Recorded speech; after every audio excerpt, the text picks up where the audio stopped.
Maykhurum mashafesuzad atishandar kabazan Maykhurum mashafesuzad atishandar kabazan Sakine butkhana basho Murdu mazari mukun তোমার যদি মনে চায় তুমি মদ পান করো মাসহাফে সুজদ তুমি কোরআন জ্বালিয়ে দাও তোমার মনে চাইলে তুমি কাবা ঘরে আগুন লাগিয়ে দাও তোমার মনে চাইলে তুমি মূর্তির পূজা করো তারপরেও কখনো কোনো মানুষের মনে ব্যথা দিও না মাইখুরুম মাসহাফে সুজদ আতিশান্দার কাবাজন সাকিনে বুতখানা বাসো মুরদু মাজারি মুকুন জারাহাতুস সিনানে লাহাল তিয়াম ওয়ালা ইয়ালতামু মা জারাহাল লিসান কখনো যদি ছুরির আঘাতে চামড়া কেটে যায় শরীর কেটে যায় একদিন সেই কাটার দাগটা মিলে যায় হারিয়ে যায় কিন্তু কথার মাধ্যমে যদি কারো মনে আঘাত দেওয়া হয় মনের সেই দাগ কোনো দিনও মুছবে না জারাহাতুস সিনানে লাহাল তিয়ামু ওয়ালা ইয়ালতামু মা জারাহাল লিসানু মনে যদি দাগ লেগে যায় সেই দাগ আর কোনো দিন মুছবে না ঠিক কি না আপনারা সকলে দিন কায়েম হোক এটা চান কারা কারা আল্লাহু আকবার চরমনাই পীরের সাদ জাতির জন্য আশীর্বাদ হাসিনা খালেদা হবে এবার কুপকার পুরুষ নেতা ডাক দিয়েছে সারা দেশ আজ জেগেছে চারিদিকে একই ধ্বনি পুরুষ নেতা জিন্দাবাদ চারিদিকে একই ধ্বনি পুরুষ নেতা জিন্দাবাদ চরমনাই পীরের সাদ জাতির জন্য আশীর্বাদ হাসিনা খালেদা হবে এবার কুপকার পুরুষ নেতা ডাক দিয়েছে সারা দেশ আজ জেগেছে চারিদিকে একই ধ্বনি পুরুষ নেতা জিন্দাবাদ চারিদিকে একই ধ্বনি পুরুষ নেতা জিন্দাবাদ জিন্দাবাদ বলবেন না আপনারা জিন্দাবাদ থাকবেন না ভাগবেন তাহলে আলোচনার দিকে আসা যাক ইনশাআল্লাহ আমার একজন পছন্দের মানুষ ছিলেন কয়েকজন মানুষকে আমি খুব বেশি পছন্দ করতাম তারা দুনিয়াতে নেই আল্লাহ তাদেরকে মাফ করুন আমিন পড়েন সকালে মরহুম আইনুদ্দিন আল আজাদ রহমাতুল্লাহ আলাইহি চিনেন আপনারা তুমি ফাঁসির মঞ্চে দাঁড়িয়েও বলবে আল্লাহু আকবার উসামা তুমি দুর্জয় বীর মোদের অহংকার তুমি মৃত্যুকে নিয়েছ আপন করিয়া চাওনি বেঁচে থাকা চাওনি মৃত্যু সুখের আবেশ তুচ্ছ করেছ টাকা তুমি রাতের বেলায় সাথী করেছো তাসবিহ যায় নামাজ সকাল বেলা বীরের বেশে সাজো যোদ্ধার সাজ উসামা বিন লাদেনকে তিনি এভাবে উদ্বুদ্ধ করেছিলেন এবং তার প্রশংসা করেছিলেন তিনি আইনুদ্দিন আল আজাদ রহমাতুল্লাহ আলাইহির কবরটা 12 বছর পরে নাকি ভেঙে গিয়েছিল যেমন দেহ তেমনই আছে সুবহানাল্লাহ বলেন কারণ যারা শহীদ হয় তাদের লাশ মাটিতে খেতে পারে না সুবহানাল্লাহি ওয়া বিহামদিহি বাল আহইয়াউন ইনদা রাব্বিহিম ইউরযাকুন যারা শহীদ হয় তারা জীবিত থাকে আল্লাহ তাদেরকে রিজিক খাওয়ায় সুবহানাল্লাহি ওয়া বিহামদিহি আরেকটা ছেলে আমাদের সমবয়সী হবে কলরবের এক ভাই মাহফুজ ভাই মনে হয় উনি মাহফুজ মারা গেছে মাহফুজ নাম পরের জায়গা পরের জমি ঘর বানায় আমি রই আমি তো সেই ঘরের মালিক নই খুব মধুর কণ্ঠে আল্লাহ তাআলা তাকে বেহেশত নসিব করুন এবং ভিন্ন সংগঠন যাদের সাথে সাংগঠনিকভাবে আমার কোনো সম্পর্ক নেই আমি হাটহাজারী মাদ্রাসায় পড়েছি সুতরাং সাংগঠনিকভাবে ওই দলের সাথে আমার কোনো সম্পৃক্ততা নেই থাকতে পারে না তবুও মরহুম সাইদি রহমাতুল্লাহ আলাইহি ওনাকে আমি অনেক ভালোবাসি আপনারা বাসেন নাকি আল্লাহ ওনাকে জান্নাত নসিব করুন আমিন পড়েন সম্মানিত ভাইয়েরা বেশি ভূমিকায় আর কথা বলবো না আমি আপনাদের সামনে সংক্ষিপ্ত তাফসীর এবং হাদিস বর্ণনা করব ইনশাআল্লাহ আপনারা সকলেই মনোযোগ দিয়ে শুনবেন ইনশাআল্লাহ আশা করি ইন্নাল হামদুলিল্লাহ ওয়াস সালাতু ওয়াস সালামু আলা মান লা নাবিয়্যা বা'দা أما بعد فأعوذ بالله من الشيطان الرجيم بسم الله الرحمن الرحيم إن الله يحب التوابين ويحب المتطهرين وقال رسول الله صلى الله عليه وسلم إن أحدكم إذا توضأ فأحسن الوضوء ثم أتى المسجد لا ينهزه إلا الصلاة لم يخطو خطوة إلا رفع الله عز وجل بها درجة وحط عنه بها سيئة حتى يدخل المسجد رواه ابن ماجه وقال ابن كثير رحمه الله قال بعض الحكماء ليس الشان أن تحب إنما الشان أن تحب মূল আলোচনায় যাওয়ার আগে একটা উদাহরণ আমি আপনাদেরকে বলবো, সেখান থেকেই আপনারা বুঝতে সহজ হবে ইনশাল্লাহ। ভাইয়েরা আমার, দুইজন বন্ধু আছে। দুইজন কি আছে? বন্ধু আছে। একজন বন্ধুর অবস্থা হলো, সে যেই মেয়েকে দেখে তার প্রেমে পড়ে যায়, যেই মেয়েকে দেখে তার প্রেমে পড়ে যায়। আর একজন বন্ধু আছে, ওই ছেলেকে দেখে বাকি সব মেয়েরাই প্রেমে পড়ে যায়। মর্যাদায় শ্রেষ্ঠ কে, এক নম্বর নাকি দুই নম্বরটা? এক নম্বর বন্ধুর কাজ হলো যেই মেয়েকে দেখে সে ফিদা হয়ে যায়, প্রেমে পড়ে যায়। আর একজন বন্ধু, সে কারো প্রেমে পড়ে না, উল্টো সবাই তার প্রেমে পড়ে। মর্যাদায় শ্রেষ্ঠ কে? যার প্রেমে সবাই পড়ে সে মর্যাদায় শ্রেষ্ঠ। প্রথম বন্ধুর অবস্থা হলো, চোখ মেলে যারে দেখেছি তারে ভালোবেসেছি, স্বপ্নের নায়ক সেই তুমি। ও যারে দেখে তার প্রেমে পড়ে যায়, এর কোনো দাম আছে? আর একজন আছে, ওরে যে দেখে সে ভালোবাসে, ওর দাম আছে না নেই? ইবনে কাসির রহিমাহুল্লাহ বলতেছেন, লাইসা শান আন তুহিব্বা, তুমি সব সময় প্রেমে পড়ে যাও, এটার কোনো দাম নেই। তোমাকে দেখে সবাই প্রেমে পড়ে যায়, তোমার অনেক দাম আছে। সুবহানাল্লাহ বলবেন না? ভাইয়েরা আমার, আমি যদি জিজ্ঞেস করি আপনারা আল্লাহকে ভালোবাসেন কে কে, সবাই হাত তুলবেন কিনা? তাহলে আল্লাহকে ভালোবাসি, আল্লাহর প্রেমে পড়েছি, এইটা বড় নাকি আল্লাহ আমার প্রেমে পড়েছে ওইটা বড়? আল্লাহ আমাকে ভালোবাসে এইটা বড় নাকি আমি আল্লাহকে ভালোবাসি এইটা বড়? কারণ আমি ভালোবাসি আল্লাহকে, এই কথা তো মানুষ ঘুমের ঘরেও বলবে, মানুষ অচেতন অবস্থাতেও বলবে আমি আল্লাহকে ভালোবাসি। এটা তো তার মুখের কথা। এইটার যা দাম আছে তার চেয়ে বেশি দাম হলো আল্লাহ আমাকে ভালোবাসবেন।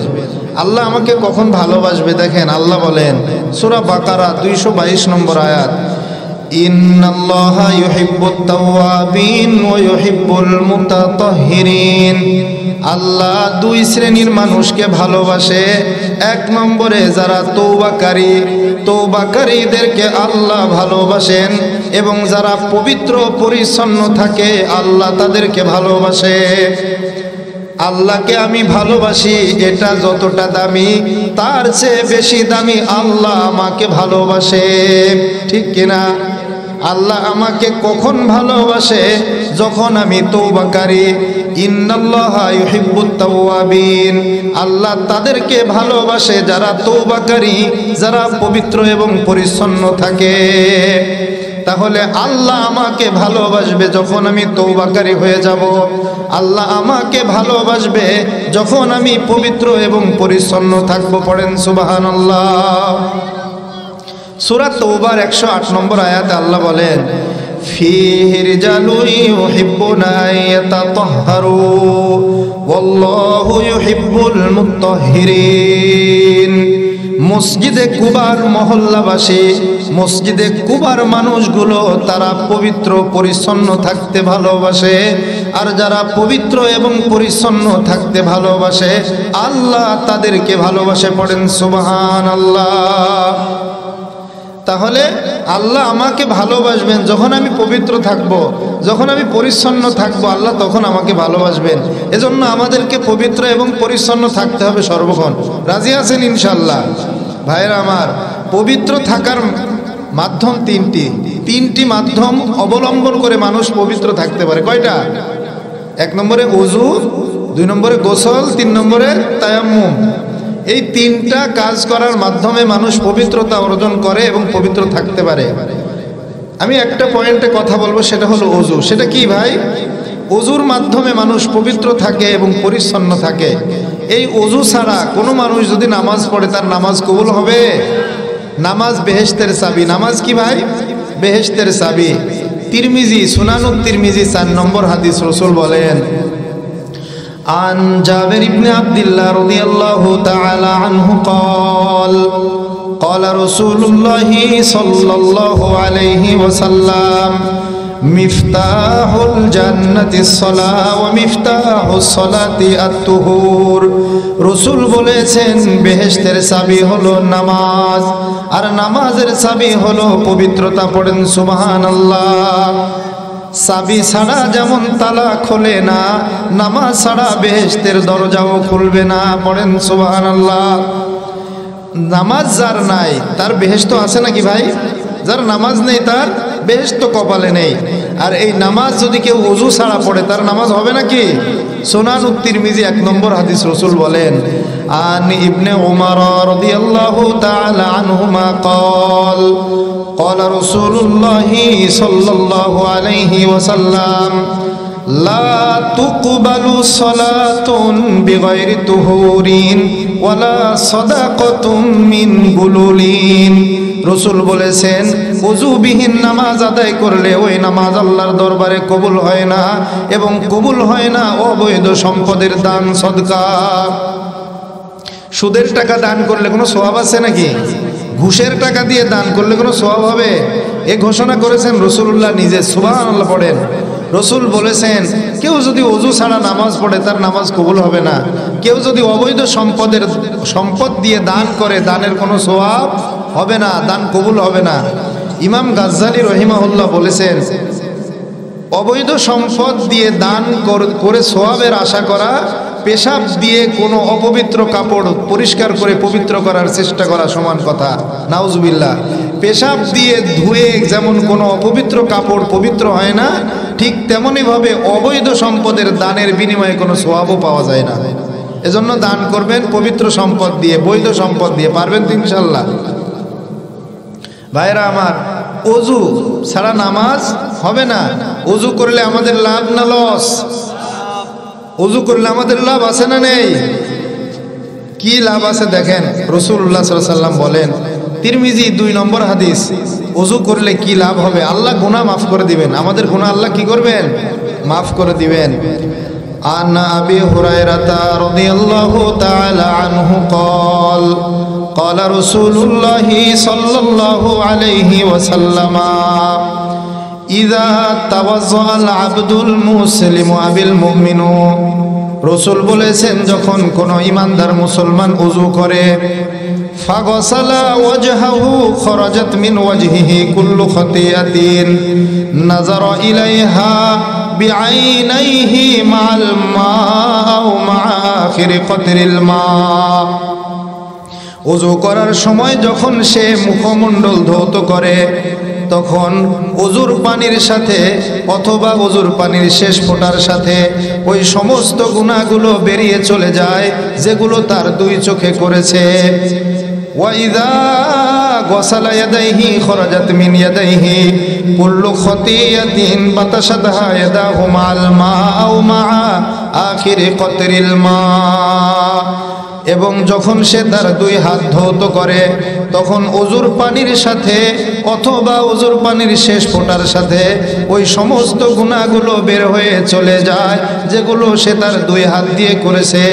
হাত্তা ইয়াখরুজা নাকিয়াম মিনাজ যুনুব। অতঃপর যখন সে পা ধৌত করার মাধ্যমে ওযু শেষ করে ফেলে, তখন তার সমস্ত গুনাহগুলো বের হয়ে চলে যায়, সে গুনাহ থেকে পবিত্র হয়ে যায়। পড়েন সুবহানাল্লাহ।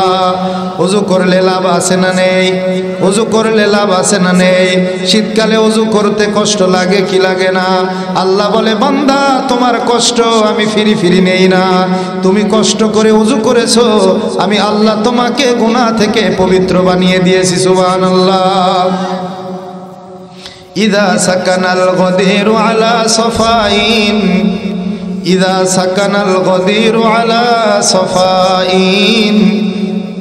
আল্লামা ইবনে কাসির রহমাতুল্লাহ আলাইহি লিখেছেন, মানুষের আত্মা যখন গুনাহ থেকে পবিত্র হয়ে যায়, মানুষের আত্মা যখন পবিত্র হয়ে যায়, তখন তার আত্মা আয়নার মতো হয়ে যায়। ওই আয়নার ভিতরে মাওলা পাকের ছবি দেখা যায়। সুবহানাল্লাহ। আশিকো কা দিল বানায়া আয়না আল্লাহ ने उसको रोशन कर दिया फिर इश्क रसूलिल्लाह ने। যারা আল্লাহর প্রেমিক হয় তাদের অন্তর হয় আয়নার মতো, ওই আয়নার ভিতরে মওলার ছবি দেখা যায়। সুবহানাল্লাহ ওয়া বিহামদি। আল্লাহ বলে বান্দা ওযু করতে তোমার কষ্ট হয়, তোমার ওযুর কষ্ট আমি ফিরি ফিরি গ্রহণ করি না। এই কষ্টের বিনিময়ে আমি আল্লাহ তোমাকে গুনাহ থেকে পবিত্র বানিয়ে দেই। এই ওযু সুন্দরভাবে করা লাগবে কিনা ভাই? ওযু যখন আমরা করব, সর্বপ্রথম ওযু করার আগে আমরা মিসওয়াক করব। কি করব ভাই? মিসওয়াক করব। মুসান্নাফে ইবনে আবি শাইবার হাদিস, ওযুতে মিসওয়াক করতে হয়। عن أبي هريرة رضي الله تعالى عنه قال قال رسول الله صلى الله عليه وسلم لولا أن أشق على أمتي لأمرتهم بالسواك عند كل وضوء। রাসূলুল্লাহ বলেছেন, আমার উম্মতের জন্য কষ্ট হবে এটা যদি আমি মনে না করতাম, তাহলে প্রত্যেকবার ওযু করার সময় মিসওয়াক করার কঠোর আদেশ জারি করে দিতাম। আমার উম্মতের কষ্ট হবে এটা যদি মনে না করতাম, তাহলে প্রত্যেকবার ওযু করার সময় মিসওয়াক করার জন্য কঠোর আদেশ জারি করতাম। পড়েন সুবহানাল্লাহ। এজন্য ওযুতে মিসওয়াক সব সময় করবেন। কে কে রাজি আছেন তো ইনশাআল্লাহ? ওযুতে সব সময় মিসওয়াক করবেন। মিসওয়াক যারা করে আল্লাহ তাদেরকে ভালোবাসে। নাসাই 5 নম্বর হাদিস, মুসান্নাফ ইবনে আবি শাইবা 1787 নম্বর হাদিস, 1787 নম্বর হাদিস। নাসাই শরীফ 5 নম্বর হাদিস। রাসূল বলেন, আন আয়েশা রাদিয়াল্লাহু তাআলা আনহা ক্বালাত ক্বালা রাসূলুল্লাহ সাল্লাল্লাহু আলাইহি ওয়াসাল্লাম আসওয়াকু মাতহারাতুন লিল ফামি মারদাতুন লিরব্বি। মিসওয়াক করলে মুখ পবিত্র হয়, পরিষ্কার হয়, সাথে সাথে মিসওয়াককারীর উপরে মাওলা খুশি হয়ে যায়। মিসওয়াক করলে শুধু মুখ পরিষ্কার হয় এমন নয়, যারা মিসওয়াক করে আল্লাহ তাদের উপরে খুশি হয়ে যায়। মুসান্নাফ ইবনে আবি শাইবার আরেকটা হাদিস শুনেন আপনারা। 4টি কাজ সব নবীদের সুন্নত। 4টি কাজ সকল নবীদের কি ভাই? সুন্নত। قال رسول الله صلى الله عليه وسلم أربع من سنن المرسلين السواك والنكاح والحناء بالحياء والتعطير। 4টি কাজ করা সকল রসুলের সুন্নত। 1 নম্বরে মিসওয়াক করা। আল্লাহ যত রসুল দুনিয়াতে পাঠিয়েছেন সব রসুল মিসওয়াক করতেন। সুবহানাল্লাহ। বিবাহ করে সংসার বাঁধা সব রসুলের সুন্নাহ। এবং আতর খুশবু ব্যবহার করা সব নবীদের সুন্নত। এবং দাড়িতে এবং চুলে মেহেদি ব্যবহার করা সকল রসুলের সুন্নত। মিসওয়াক করবেন। মুখ হলো কোরআনের রাস্তা। মুখ কিসের রাস্তা ভাই? রসুল বলেন, ইন্না আফওয়াহাকুম তুরুকুল কুরআন ফাতিবুহা বিসওয়াক। রসুল বলেছেন তোমাদের মুখ হলো কোরআনের রাস্তা, সুতরাং মিসওয়াক করার মাধ্যমে কোরআনের রাস্তাকে পরিষ্কার রাখো। সুবহানাল্লাহ। এজন্য মিসওয়াক করার দরকার আছে না নেই ভাই? মিসওয়াক করা দরকার, কম না বেশি? যে যত বেশি মিসওয়াক করবেন আল্লাহর কাছে সে তত বেশি প্রিয় হয়ে যাবেন। সুবহানাল্লাহ ওয়া বিহামদি। তাহলে ওযু সুন্দরভাবে করতে হবে। আর ওযু সুন্দরভাবে করার জন্য প্রথমে মিসওয়াক করতে হবে। ভাই শুনতে কষ্ট লাগে, বলে হুজুর রং নাই সং নাই, কিছু বলে না, হুজুর শুধু হাদিস বলে, এরকম মনে বলে আপনাদের? হুজুর রং সং লাগান, এরকম মনে হয়? কদরে গুল বুলবুল বেদানদ ইয়া বেদানদ শাহপুরি কদরে গৌহর শাহ বেদানদ ইয়া বেদানদ জওহারি। মাছি সব মাছি কিন্তু এক নয়, কিছু মাছি আছে পবিত্র জায়গায়ও বসে অপবিত্র জায়গায়ও বসে, আর কিছু মাছি আছে শুধু পবিত্র ফুলে বসে। যেই মাছি পবিত্র ফুলে বসে তারে বলে মৌমাছি। রসুল বলেছেন সব মাছির ঠিকানা জাহান্নাম, শুধুমাত্র মৌমাছির ঠিকানা জান্নাত। ইমানদার মৌমাছির মতো পবিত্র জিনিস চিনে, ইমানদার কোরআন হাদিস শুনতে ভালোবাসে, রং থাকলেও ভাল লাগে না থাকলেও ভাল লাগে। সুবহানাল্লাহ। তাহলে ওযু সুন্দরভাবে করার জন্য প্রথমে মিসওয়াক করবেন, 2 নম্বরে ওযুর শুরুতে বিসমিল্লাহির রহমানির রহিম পাঠ করবেন। তিরমিজি হাদিস নম্বর 25 রসুল বলেন ক্বালা রাসূলুল্লাহি সাল্লাল্লাহু আলাইহি ওয়াসাল্লাম লা ওযুআ লিমান লাম ইয়াযকুর ইসমাল্লাহ। যে ব্যক্তি ওযুর শুরুতে বিসমিল্লাহির রহমানির রহিম পাঠ করলো না তার ওযু সম্পূর্ণ হলো না। বিসমিল্লাহ বাদে কেউ যদি ওযু করে তার ওযুটা অসম্পূর্ণ, পূর্ণতা পায় না। এজন্য ওযু করার শুরুতে বিসমিল্লাহির রহমানির রহিম পড়ে নেবেন। ভাইরা আমার, ওযু শেষ করার পরে আপনারা কালিমে শাহাদাত পাঠ করবেন। কি পাঠ করবেন? আশহাদু আল্লা ইলাহা ইল্লাল্লাহ ওয়াহদাহু লা শারীকা লা ওয়া আশহাদু আন্না মুহাম্মাদান আবদুহু ওয়া রাসূলুহু। তিরমিজি 55 নম্বর হাদিস রসুল বলেন আন ওমর ইবনুল খাত্তাব রাদিয়াল্লাহু তাআলা আনহু قال قال رسول الله صلى الله عليه وسلم من توضأ فأحسن الوضوء ثم قال أشهد أن لا إله إلا الله وحده لا شريك له وأشهد أن محمدا عبده ورسوله فتحت له 8 أبواب من الجنة يدخل من أيها شاء। রসুল বলেন কেউ যদি ওযু করার পরে কালিমে শাহাদাত পাঠ করে কিয়ামতের দিন জান্নাতের 8টি দরজা তার জন্য খুলে দেওয়া হবে, যেটা দিয়ে তার ইচ্ছা হবে সেটা দিয়েই প্রবেশ করতে পারবে। ওযু সুন্দরভাবে করবেন। ওযু করলে আমাদের লাভ আছে না নেই? আগের হাদিস থেকে বুঝলাম আল্লাহ সব গুনাহ কি করবেন? মাফ করে দিবেন। ভাইরা আমার, আরেকটা বড় লাভের কথা শোনেন। কিয়ামতের দিন এই ওযুর কারণে আল্লাহ আমাদের মর্যাদা বাড়িয়ে দিবেন। দুনিয়াতে ওযু করার কারণে কিয়ামতের দিন আল্লাহ আমাদের সম্মান বাড়িয়ে দিবেন। কিয়ামতে সম্মানিত হতে চান কিনা আপনারা? কিয়ামতে কেউ যদি লাঞ্ছিত হয় তার চেয়ে নিকৃষ্ট আর কেউ নাই। কিয়ামতে যদি কেউ সম্মানিত হয় তার চেয়ে ভাগ্যবান আর কেউ নেই। মালিক তুমি জান্নাতে তোমার পাশে আমার একটি ঘর বানিয়ে দিও, একটি ঘর বানিয়ে দিও সে বিভীষিকাময় মহাদিনে তোমার প্রতিবেশী করে নিও, তোমার প্রতিবেশী করে নিও। আল্লাহ আমাদেরকে সম্মান দান করেছেন, এই সম্মান যদি আমরা ধরে রাখতে না পারি আমাদের চেয়ে নিকৃষ্ট আর কেউ নেই। তুমি মাটির আদমকে প্রথম সৃষ্টি করিয়া, তুমি মাটির আদমকে প্রথম সৃষ্টি করিয়া ঘোষণা করিয়া দিলে শ্রেষ্ঠ বলিয়া, তাই তো নূরের ফেরেশতা করে আদমকে সেজদা, তাই তো নূরের ফেরেশতা করে আদমকে সেজদা। সবার চেয়ে সম্মান দিলে মাটির আদমকে।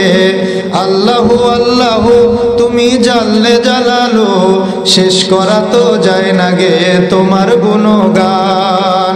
আল্লাহ আমাদেরকে সবচেয়ে সম্মান দিয়েছেন। আল্লাহ কোরআনে ঘোষণা করেছেন ওয়াফাদ্দালনাহুম আলা কাসীরিম মিম্মান খলাকনা তাফদীলা, আমি আমার সৃষ্টির সবার উপরে এই মানুষ জাতিকে শ্রেষ্ঠত্ব দান করেছি। পড়েন সুবহানাল্লাহ। ওযু করলে লাভ আছে না নেই? ওযু করলে আল্লাহ কিয়ামতে সম্মান বাড়িয়ে দিবেন। আল মুজামুল আওসাত লিত তাবারানী 4 নম্বর হাদিস। কত নম্বর হাদিস? আন আব্দুল্লাহ ইবনে বুসরিল মাযিনি আর রাসূলিল্লাহি সাল্লাল্লাহু আলাইহি ওয়াসাল্লাম قال মা মিন আহাদিম মিন উম্মতি ইল্লা ওয়া আনা আরিফুহু ইয়াউমাল কিয়ামাহ। একদিন রাসূলুল্লাহ সাহাবাদের মাঝে বললেন, কিয়ামতের দিন আমি আমার প্রতিটি উম্মতকে চিনতে পারবো। قال وكيف تعرفهم يا رسول الله في كثرة الخلائق। সাহাবীরা হতবাক হয়ে গেলেন, অবাক হয়ে প্রশ্ন করলেন, ইয়া রাসূলুল্লাহ, কিয়ামতের দিন আল্লাহ যত মানুষ দুনিয়াতে পাঠিয়েছেন সবাইকে একত্রিত করবেন, লক্ষ লক্ষ কোটি কোটি মানুষের ভিড়ে তো আপনার উম্মতকে চিনে নেওয়াটা অসম্ভব হয়ে যাবে, আপনি কেমন করে আপনার উম্মতদেরকে চিনবেন? রসুল তখন তাকে পাল্টা প্রশ্ন দিলেন, ফাকাল আরাআইতা লাউ দাখালতা সিরাতান ফিহা খাইলুন দুহমুন বুহমুন ওয়া ফিহা ফারাসুন আগররু মুহাজ্জালুন মা কুনতা তা'রিফুহু। রসুল পাল্টা প্রশ্ন দিলেন, বলো দেখি, তুমি যদি একটা খোয়াড়ের ভিতরে প্রবেশ করো, যেই খোয়াড়ের ভিতরে অসংখ্য কালো ঘোড়ার ভিড়ে একটা সাদা মাথাওয়ালা ঘোড়া থাকবে, তুমি কি ওই শুভ্র মাথার ঘোড়াটারে চিনতে পারবা না? সাহাবী তখন বললেন, বালা ইয়া রাসূলুল্লাহ, হুজুর খুব সহজেই পারবো, অবশ্যই চিনতে পারবো। রসুল তখন বললেন, ফাইন্না উম্মতি ইয়াউমাল কিয়ামা ফাইন্না উম্মতি ইয়াউমাইযিন গুররুম মুহাজ্জালুনা মিন আথারিল ওযু। রসুল তখন জবাব দিলেন, কিয়ামতের দিন আমার উম্মতের ওযুর অঙ্গগুলো অতি উজ্জ্বল হয়ে চমকাতে থাকবে। পড়েন সুবহানাল্লাহ। রসুল বললেন, কিয়ামতের দিন আমার উম্মতের ওযুর অঙ্গগুলো শুভ্রতায় অতি উজ্জ্বল হয়ে চমকাতে থাকবে, আমার উম্মতের কপাল ওযুর অঙ্গ চমকাতে থাকবে, আমার উম্মতের দুই হাত চমকাতে থাকবে। ওই চমকানি দেখে আমি চিনে নিব এরা আমার উম্মত ছিল। পড়েন সুবহানাল্লাহ। ওযু করলে লাভ আছে না নেই? অল্প না বেশি? যারা ওযু করবে দুনিয়াতে, কিয়ামতে আল্লাহ তাদেরকে সম্মান বাড়িয়ে দিবেন। পড়েন সুবহানাল্লাহ। কিয়ামতে যদি সম্মান পাওয়া যায় তার চেয়ে ভাগ্যবান আর কেউ নেই। আর কিয়ামতে কেউ যদি অপমানিত হয় তার চেয়ে হতভাগা আর কেউ নেই। এজন্য ইব্রাহিম নবী আল্লাহর কাছে দোয়া করেছেন, আল্লাহর কাছে বলেছেন, ওয়ালা তুখজিনি ইয়াউমা ইউবাসুন ইয়াউমা লা ইয়ানফাউ মালু ওয়ালা বানুন। ইব্রাহিম নবী দোয়া করে, ও আল্লাহ, তুমি কিয়ামতের দিন আমাকে লাঞ্ছিত করো না, অপমানিত করো না, যেদিন সন্তান সম্পদ কোনো উপকারে আসবে না। সন্তান কোনো কাজে লাগবে কিয়ামতের দিন, সম্পদ কোনো কাজে আসবে না। এজন্য ইব্রাহিম নবী দোয়া করছেন, আল্লাহ, যেদিন সন্তানের কোনো কাজ নেই, সম্পদ দিয়ে কোনো লাভ হবে না, আল্লাহ ওই দিন তুমি অপমানিত করো না।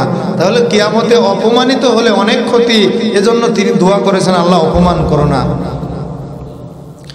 এই মর্মে, অর্থাৎ ওযু করলে মানুষের অঙ্গগুলো কিয়ামতের দিন চমকাতে থাকবে, এ মর্মে সহিহ বুখারীর 136 নম্বর হাদিস রাসূল বলেন, আন নুআইমিল মুজমিরি রাদিয়াল্লাহু তাআলা আনহু قال রাকিতু মা আবি হুরায়রা আলা যহরিল মাসজিদ ফাতাওয়াজ্জা قال ইন্নী সামি'তু রাসূলুল্লাহি সাল্লাল্লাহু আলাইহি ওয়াসাল্লাম ইন্না উম্মতি ইউদআউনা ইয়াওমাল কিয়ামাতি গুররাম মুহাজ্জালিনা মিন আথারিল ওযু ফামান ইসতাতাআ মিনকুম আন ইউতিলা গুররাতাহু ফালইয়াফআল। নুআইম আল মুজমির, যিনি আবু হুরায়রার ছাত্র, তিনি বলেন, একদিন আমি আবু হুরায়রার সাথে মসজিদের ছাদের উপরে উঠলাম। আবু হুরায়রা ওযু করলেন এবং বললেন, আমি রাসূলকে বলতে শুনেছি কিয়ামতের দিন আমার উম্মতকে ডাকা হবে, তখন আমার উম্মতের ওযুর অঙ্গগুলো শুভ্রতায় অতি উজ্জ্বল হয়ে চমকাতে থাকবে। এবং রসুল বলেছেন, সুতরাং যে যত বেশি পারো নিজের হাত এবং কপালের উজ্জ্বলতা বৃদ্ধি করো। অর্থাৎ যে যত বেশি ওযু করবে কিয়ামতের দিন তার কপাল তত বেশি চমকাতে থাকবে। যে যত বেশি ওযু করবে তার হাতগুলো কিয়ামতের দিন তত বেশি চমকাতে থাকবে। যারা যত বেশি নামাজ আয় সে নামাজ পড়েন, এরকম আছে নাকি? এদিকে আছে নাকি বেনামাজি? বেনামাজি আছে নাকি ভাইরা আমার? বেনামাজি এরা ফেরাউনের গোষ্ঠী, বেনামাজি এরা হামানের গোষ্ঠী। যারা নামাজ পড়ে না এরা মুসলমান থাকে না, যারা নামাজ পড়ে না তারা মুসলমান থাকে না। রাসূলুল্লাহ সাল্লাল্লাহু আলাইহি ওয়াসাল্লাম বলেন, আন আব্দুল্লাহ ইবনে আমর রাদিয়াল্লাহু তাআলা আনহু قال قال رسول الله صلى الله عليه وسلم من حافظ على الخمس بإكمال طهورها ومواقيتها كانت له برهانا ونورا يوم القيامة ومن ضيعها حشر مع فرعون وهامان। রসুল বলেছেন, যে সকল মানুষেরা সুন্দরভাবে ওযু করবে এবং যথাসময়ে 5 ওয়াক্ত নামাজ আদায় করবে, কিয়ামতের অন্ধকারাচ্ছন্ন ময়দানে এই নামাজ তার জন্য আলোর প্রদীপ হবে। ভাইরা আমার, কিয়ামতের দিন কোনো আলো থাকবে নাকি? কিয়ামতের দিন সূর্য থাকবে নাকি আকাশে? আল্লাহ বলেন, ইদা শামসু কুব্বিরাত, সূর্য অন্ধ হয়ে যাবে, সূর্য অন্ধ হয়ে যাবে, সূর্যের আর কোনো আলো থাকবে না। সূর্য এখন নেই আকাশে, তাই তো ধাঁধুয়ার আকাশে রাত, ঠিক কিনা? আবার কিছুক্ষণ পরে সূর্য আসবে, আধার কেটে আলো উঠবে। আল্লাহ তাআলা কিয়ামতের দিন সূর্যের আলো কেড়ে নেবেন, গোটা ময়দানটা ভয়ঙ্কর অন্ধকারাচ্ছন্ন ময়দানে পরিণত হবে। আর অন্ধকারে হাঁটা যায় না, ওই কিয়ামতের ময়দানে নামাজীদের নামাজ হবে আলো। ওমান দাইয়াহা, আর যারা নামাজ পড়ে না, আল্লাহর রাসূল বলেছেন তাদেরকে ফেরাউন এবং হামানের সাথে উঠানো হবে। হামানের ঠিকানা জাহান্নাম, ফেরাউনের ঠিকানাও জাহান্নাম, যারা বেনামাজি তাদের ঠিকানাও জাহান্নাম। নামাজ কেন পড়ে না মানুষ? নামাজের শেষ ভালো কোনো আমল পৃথিবীতে আর নেই। নামাজ পড়ার অর্থ হলো কৃতজ্ঞতা প্রকাশ করা। নামাজ পড়ার অর্থ কি ভাই? কৃতজ্ঞতা প্রকাশ করা, যে আল্লাহ আমাকে এত সুন্দর করে বানিয়েছেন, এত সুন্দর ব্যবস্থাপনা আমার জন্য আল্লাহ করে দিয়েছেন, ওই আল্লাহর প্রতি কৃতজ্ঞতা প্রকাশ করার মাধ্যম হলো নামাজ। এই নামাজ যে পড়ে না তার মতো অকৃতজ্ঞ নিকৃষ্ট আর পৃথিবীতে কেউ নেই। নাউযুবিল্লাহি মিন যালিক। ভাইরা আমার, আপনি মুনাফিক হয়ে গেছেন, এটা কেমন করে বুঝবেন? আমি মুনাফিক হয়ে গেছি, এটা কিভাবে বুঝবো? জানতে চান আপনারা? জানতে চান আপনারা? আপনি মুনাফিক হয়ে গেছেন, এটা কিভাবে বুঝবেন? রাসূল বলেন, সহিহ বুখারী 648 নম্বর হাদিস, আন আবি হুরায়রা রাদিয়াল্লাহু তাআলা আনহু قال قال رسول الله صلى الله عليه وسلم ليس صلاة أثقل على المنافقين من الفجر والعشاء ولو يعلمون ما فيهما لأتوهما ولو حبوا। রাসূলুল্লাহ সাল্লাল্লাহু আলাইহি ওয়াসাল্লাম বলেছেন, যারা মুনাফিক তাদের কাছে সবচেয়ে কঠিন নামাজ হলো ফজর এবং এশার নামাজ। এই লোকগুলো যদি এশা এবং ফজরের নামাজের সওয়াব সম্পর্কে জানতো, তাহলে হামাগুড়ি দিয়ে হলেও এই নামাজ পড়তে তারা আসতো। রাসূল বলেন, লাকাদ হামামতু আন আমুরাল মুয়াজ্জিনা ফায়ুকিমা সুম্মা আমুরা রাজুলান ইয়াউমুন নাস সুম্মা আখুযা শুআলাম মিন নার ফাউহাররিকু আলা মান লা ইয়াখরুজু ইলাস সালাহ। রাসূল বলেন, আমার মনে চায় আমি মুয়াজ্জিনকে বলি তুমি ইকামত দাও, আর একজনকে বলি তুমি ইমামতি করাও, এবং আমি আগুনের মশাল হাতে বেরিয়ে পড়ি এবং তাদের গায়ে আগুন লাগিয়ে দেই যারা নামাজ পড়তে আসেনি। রাসূল বলেছেন, যারা নামাজ পড়তে আসে না আমার মনে চায় তাদের গায়ে আমি আগুন। বেশি না কম? এই ওযু করে বেশি কারা? নামাজ পড়ে যারা। যারা নামাজ পড়ে না এরা ফেরাউনের গোষ্ঠী, যারা নামাজ পড়ে না এরা মুনাফিক, যারা নামাজ পড়ে না এরা কি? মুনাফিক। অজু যদি কেউ সুন্দরভাবে না করে, কেউ যদি অজু সুন্দরভাবে না করে, রসুল তাদেরকে জাহান্নামে যাওয়ার হুমকি দেখিয়েছেন, তাদেরকে জাহান্নামে যাওয়ার হুমকি দেখিয়েছেন রসুল। সহিহ বুখারী 60 নম্বর হাদিস, রসুল বলেন, আন আব্দুল্লাহ ইবনে আমরিন রাদিয়াল্লাহু তাআলা আনহু قال تخلف عنا النبي صلى الله عليه وسلم في سفرة سافرناها فأدركنا وقد أرهقنا الصلاة ونحن نتوضأ فجعلنا نمسح على أرجلنا فنادى بأعلى صوته ويل للأعقاب من النار مرتين أو ثلاثا। আব্দুল্লাহ বিন আমর বলেন, একদিন রসুলের সাথে আমরা সফরে ছিলাম, রসুল চলতে চলতে আমাদের পিছনে পড়ে গেলেন, আবার আমাদের সাথে মিলিত হলেন। ইতিমধ্যে নামাজ পড়তে দেরি হয়ে যাওয়ায় আমরা সবাই ওযু করতে লাগলাম। ওযুর শেষ মুহূর্তে আমরা পা ধোয়ার পরিবর্তে পায়ের উপরে ভিজা হাত বুলাতে থাকলাম। এটা দেখার পরে রসুল উঁচু আওয়াজ দিয়ে বললেন, ওরা জাহান্নামে যাবে ওযু করার সময় যাদের পা শুকনো থাকে। রসুল 3 বার অথবা 2 বার উঁচু আওয়াজ দিয়ে বললেন, ওরা জাহান্নামে যাবে ওযু করার সময় যাদের পা শুকনো থাকে। এজন্য ওযু করার সময় খুব সুন্দরভাবে পা ধৌত করবেন। কিছু মানুষ দুনিয়াদারি বেশ ভালো বুঝে, কিন্তু ওযু করার পরে তার পা পিছনের দিকে গোড়ালির দিকে শুকনো থেকে যায়, এটা সে বুঝতে পারে না। এরকম মানুষ আছে না নেই? যাদের পা ওযু করার পরে শুকনো থাকে, নবী বলেন ওই পা জাহান্নামে যাবে। জাহান্নাম থেকে বাঁচতে চান, সুন্দরভাবে ওযু করেন। ওযুতে ভেজাল করলেও খবর আছে, আর সুন্দরভাবে ওযু করলেও লাভ আছে। আল্লাহর নিয়ম সবচেয়ে সুন্দর। পড়েন সুবহানাল্লাহি ওয়া বিহামদিহি। ভাইয়েরা আমার, হাদিস কার কথা? হাদিস কার কথা? হাদিস রসুলের কথা। হাদিস কার কথা? রসুলের কথা।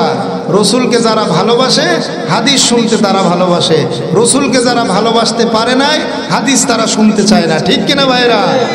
ভাইরা আমার, আমাদের রসুলের নাম কি? মুহাম্মদ। মুহাম্মদ নাম বড় মধুর নাম। ঠিক কিনা ভাই? মুহাম্মদ নাম বড় মধুর নাম। একটা খবর শুনে আপনারা খুশি হবেন। যুক্তরাজ্যে, কোথায়? যুক্তরাজ্যে শিশুরা জন্ম নিচ্ছে। শিশুদের নাম রাখার ক্ষেত্রে সবচেয়ে জনপ্রিয় নাম হয়েছে মুহাম্মদ। পড়েন সুবহানাল্লাহ। মুহাম্মদ নাম আগে থেকেই তো মুসলমানদের কাছে প্রিয়, অমুসলিমদের কাছে মুহাম্মদ নামটা প্রিয় করে দিয়েছেন কে? আল্লাহ। বাচ্চা হয় আর তারা মুহাম্মদ নাম রাখে, মুহাম্মদ নাম রাখে। সুবহানাল্লাহ। এ নামে মধু আছে না নেই? এ নামে মধু মাখা, এ নামে জাদু রাখা, এ নামে মজনু হলো মৌলায় আমার কাদের গনি। নবী মোর পরশমণি, নবী মোর সোনার খনি, নবী নাম জপে যেজন সেই তো দোজাহানের ধনী। নবী মোর নূরে খোদা, যার তরে সকল পয়দা। ঠিক কিনা ভাইরা? কিছু মানুষ বলে জপতে হবে তো আল্লাহর নাম, নবীর নাম জপবো কেন? নবীর নাম জপতে হবে কেন? কিছু মানুষ আছে না নেই? ভাইরা আমার, নবীর নাম জপার অর্থ হলো নবীর উপরে দরুদ পড়া। সুবহানাল্লাহ বলবেন না? তো দরুদ পড়তে কি আল্লাহ বারণ করছে নাকি আদেশ করছে? শুধু নবীর নাম জপা। জপা শব্দ কেন ব্যবহার করেছে? কারণ ছন্দ তো মিলাইতে হবে। মুহাম্মদ নামে মধু আছে না নেই? মুহাম্মাদের নাম জপেছিলি বুলবুলি তুই আগে, তাই কিরে তোর কণ্ঠের গান, তাই কিরে তোর কণ্ঠের গান এমন মধুর লাগে, ওরে এমন মধুর লাগে। মুহাম্মাদের নাম জপেছিলি বুলবুলি তুই আগে, তাই কিরে তোর কণ্ঠের গান, তাই কিরে তোর কণ্ঠের গান এমন মধুর লাগে, ওরে এমন মধুর লাগে। কষ্ট কষ্ট লাগেনি?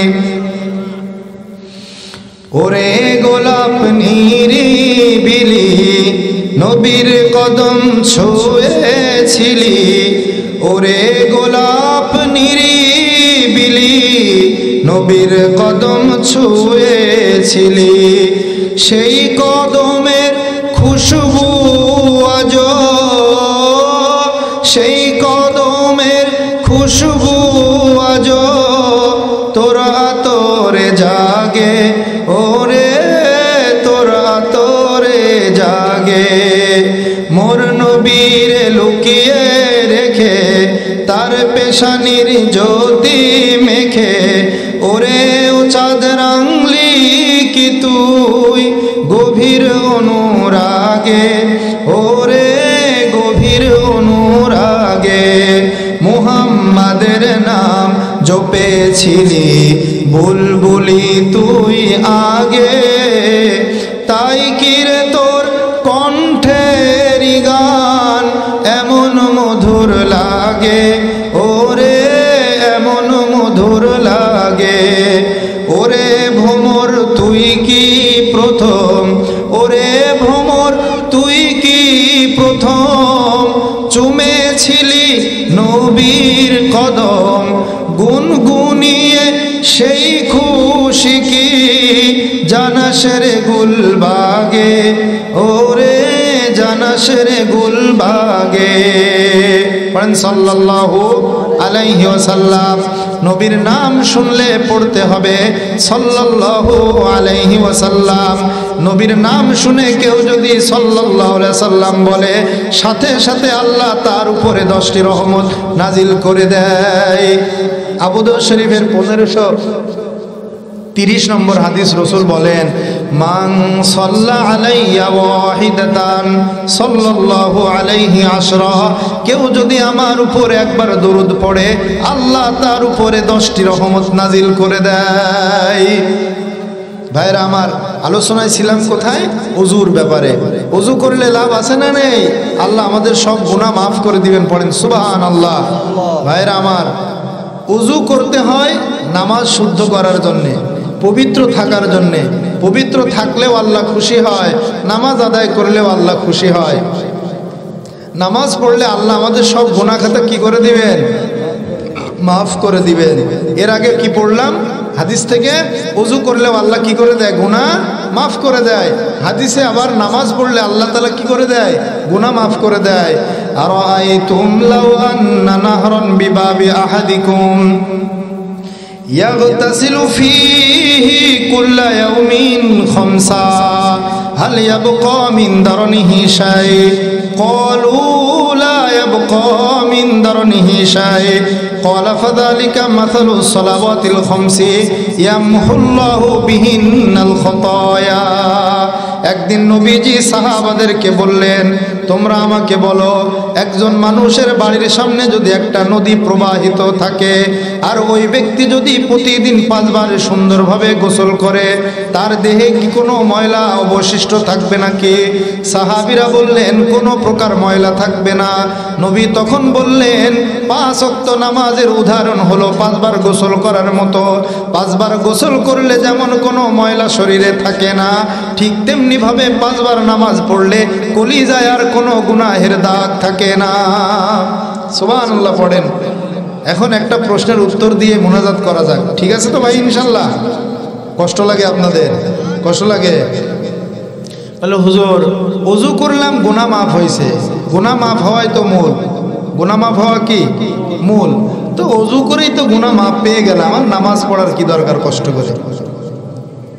প্রশ্ন আছে না নেই?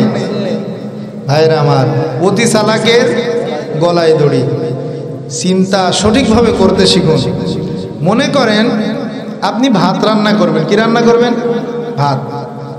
চাউলটা আপনি একবার ধুইছেন, কয়বার রান্না করবেন? ভাতের চেহারা একরকম হবে। চাউলটা 5 বার ধুবেন, ভাত রান্না করবেন, চেহারা হবে আর এক রকম। ঠিক না বে ঠিক? আল্লাহ একবার গুনাহ মাফ করে দিবে, অন্তরের অবস্থা এক রকমের উজ্জ্বল হবে। আল্লাহ আবারও গুনাহ মাফ করে দিবে, অন্তরের উজ্জ্বলতা আরো বেড়ে যাবে। আল্লাহ আবার মাফ করে দিবেন, অন্তরের উজ্জ্বলতা আরো বেড়ে যাবে। অন্তর যত উজ্জ্বল হবে মওলার সাথে তত সম্পর্ক নিবিড় হবে। পড়েন সুবহানাল্লাহ। এজন্য এই কথা বলবেন যে উযু করছি ব্যাস গুনাহ মাফ, আর নামাজ পড়বো না, এরকম করা যাবে? যতবার আল্লাহ গুনাহ মাফ করে দিবে ততবার আপনার অন্তরের অবস্থা উন্নত হতে থাকবে। যেমনই ভাবে আপনি একটা চাউলকে যতবার ধৌত করবেন তত সে উজ্জ্বল হতে থাকবে, তত সুন্দর হতে থাকবে। আপনার অবস্থা আমার অবস্থা ঠিক এরকম হবে। আল্লাহ রাব্বুল আলামিন আমাদের সকলকে দ্বীনের জন্য কবুল করুন। সকলেই পড়েন আমিন।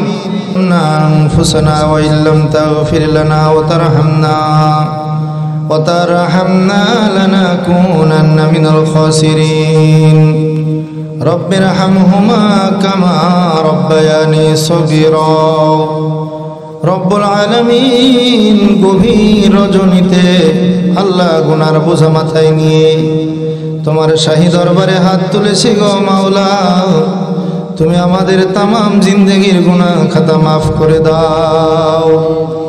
আল্লাহ তুমি যদি মাফ না করো আল্লাহ আমরা বিপদে পড়ে যাব। আল্লাহ আমাদেরকে তুমি জাহান্নামে দিলে তোমার কোনো লাভ হবে না। আল্লাহ আমাদেরকে জান্নাত দিলে তোমার কোনো ক্ষতি হবে না। আল্লাহ তুমি আমাদেরকে জাহান্নাম থেকে বাঁচাও। আল্লাহ তোমার জান্নাতের মেহমান হিসেবে কবুল করে নাও। রব্বুল আলামিন আজকের এই তাফসীর কোরআন মাহফিলকে তুমি কবুল আর মঞ্জুর করে নাও। আল্লাহ ধাদুয়া গ্রামবাসীকে তুমি কবুল আর মঞ্জুর করে নাও। আল্লাহ এই গ্রামের উপরে আল্লাহ তুমি তোমার রহমত এবং বরকত বৃষ্টির মতো অবিরাম নাজিল করে দাও। আল্লাহ আল উলামা ফাউন্ডেশনকে তুমি কবুল আর মঞ্জুর করে নাও। রব্বুল আলামিন আল্লাহ দাড়ি পাকা মুরব্বীদেরকে নিয়ে হাত তুলেছি। রব্বুল আলামিন যেই দুই হাতখানা তোমার পছন্দ হয় ওই হাতের ওসিলায় তুমি আমাদের দোয়াকে কবুল আর মঞ্জুর করে নাও। আল্লাহ তুমি আমাদের জীবনের সব গুনাহ খাতা মাফ করে দাও। আল্লাহ জাহান্নামের আগুন সহ্য করার মতো শক্তি আমাদের নাই। আল্লাহ কবরের আযাব সহ্য করার মতো শক্তি আমাদের নাই। আল্লাহ তুমি আমাদেরকে কবরের আযাব থেকে বাঁচাও। আল্লাহ জাহান্নামের আগুন থেকে বাঁচাও। আল্লাহ তুমি আমাদেরকে তোমার প্রিয় বান্দাদের কাতারে শামিল করে নাও। রব্বুল আলামিন পর্দার অন্তরালে মা বোনেরা হাত তুলেছে। আল্লাহ আপনি আমার মা বোনদেরকে কবুল আর মঞ্জুর করে নিন। আল্লাহ আম্মাজান আয়েশা খাদিজাতুল কুবরা, আম্মাজান ফাতেমাতা জুহরা রাদিয়াল্লাহু তাআলা আনহুম আজমাইনদের সাথে তাদের সকলকে আপনি শামিল করে নিন। রব্বুল আলামিন আল্লাহ আপনি আমাদের সকলকে নারী পুরুষ সবাইকে জান্নাতের পথের পথিক হওয়ার তৌফিক দান করেন। আল্লাহ সেই পথে পরিচালিত করেন যে পথে আপনার প্রিয়জনেরা চলেছে। আল্লাহ তাদের পথে নিবেন না যারা বিপথগামী, যারা অভিশপ্ত, যারা জাহান্নামী। রব্বুল আলামিন এখানে আমরা যারা হাত তুলেছি আমাদের অনেকের জনম দুঃখিনী মা নাই, অনেকের বাবা নাই, এমনও হতভাগা আছে যার মা বাবা কেউ নাই। আল্লাহ আমাদের মা বাবা যারা কবরে আছে তাদের সবাইকে তুমি মাফ করে দাও। আল্লাহ তাদের সকলের কবরকে তুমি বেহেশতের বাগান বানিয়ে দাও। আল্লাহ বেহেশতের পোশাক পরিয়ে বেহেশতের বিছানায় কিয়ামত পর্যন্ত আরামের ঘুমের ব্যবস্থা করে দাও। রব্বুল আলামিন এমন দুটি চোখ দাও যে চোখ তোমার ভয়ে কাঁদবে। আল্লাহ এমন একটি হৃদয় দাও যে হৃদয় তোমার ভয়ে কাঁপবে। আল্লাহ এমন একটি জিহ্বা দাও যে জিহ্বা শুধু তোমাকেই ডাকবে। আল্লাহ রব্বুল আলামিন এখানে আমরা যারা হাত তুলেছি পর্দার অন্তরালে মা বোনেরা হাত তুলেছেন। আল্লাহ কার মনে কি ব্যথা, কার মনে কি বেদনা, আল্লাহ আমরা একে অপরেরটা জানি না, তুমি সবার মনের কথা জানো, তুমি মনের ব্যথা বেদনা সব জানো। আল্লাহ তুমি সকলের মনের ব্যথা বেদনাকে দূর করে দাও। আল্লাহ কার মনে কি আশা তাও তুমি জানো, সকলের মনের আশা তুমি পূরণ করো। আল্লাহ মূর্খতার কারণে যদি ভুল কিছু চেয়ে থাকি তুমি মাফ করে দিও। রব্বুল আলামিন আমরা মূর্খ চাইতে জানি না, তোমার দরবারে হাত তুলেছি, তুমি খালি হাত ফিরিয়ে দিও না। রব্বুল আলামিন আমরা মূর্খ, তোমাকে ডাকতে জানি না, তোমার কাছে চাইতে জানি না। রব্বুল আলামিন তোমার দরবারে হাত তুলেছি, তুমি খালি হাত ফিরিয়ে দিও না। রব্বুল আলামিন আমাদেরকে কবুল করো, আমরা যেন তাহাজ্জুদের নামাজ পড়ে তোমার কাছে কান্না করতে পারি আল্লাহ, তোমার কাছে যেন গুনাহ মাফ চাইতে পারি আল্লাহ, তোমার সাথে সুনিবিড় সম্পর্ক আমরা যেন গড়তে পারি, তুমি আমাদেরকে তৌফিক দান করো। সুবহানা রাব্বিকা রাব্বিল ইজ্জাতি আম্মা ইয়াসিফুন ওয়া সালামুন আলাল মুরসালিন ওয়াল হামদুলিল্লাহি রাব্বিল আলামিন।